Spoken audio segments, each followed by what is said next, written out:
you. I will honor you no matter what you are. Okay?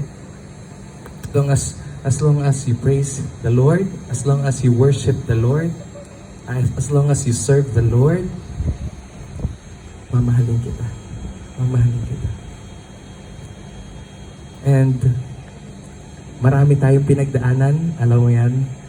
Yan ang sinabi mo, naliligo tayo sa ulan, naarawan, pero still, tayo yung pinagtibay ng Panginoon. Para tayong isang halaman, no? Na tumubo, na kapag diniligan, na arawan, mas lalong tumitibay, mas lalong lumalaki, at mas lalong nag-grow.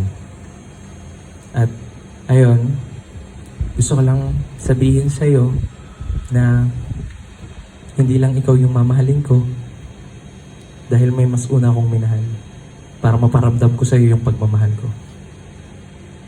Una kong minahal ang Panginoon para maparamdam kong mahal kita.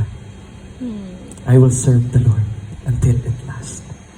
I will follow Him para malit kita. Okay? And I promise to you, Mommy,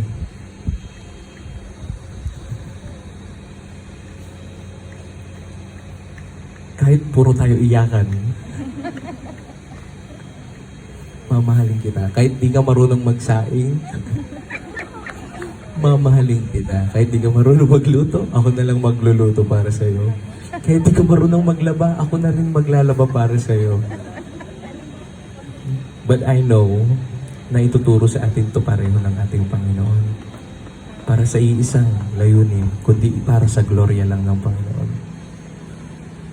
Kasama ka maglingkod, kasama ka mag-worship, kasama ka mag-serve, at haharapin natin ang mundo ng magkasama.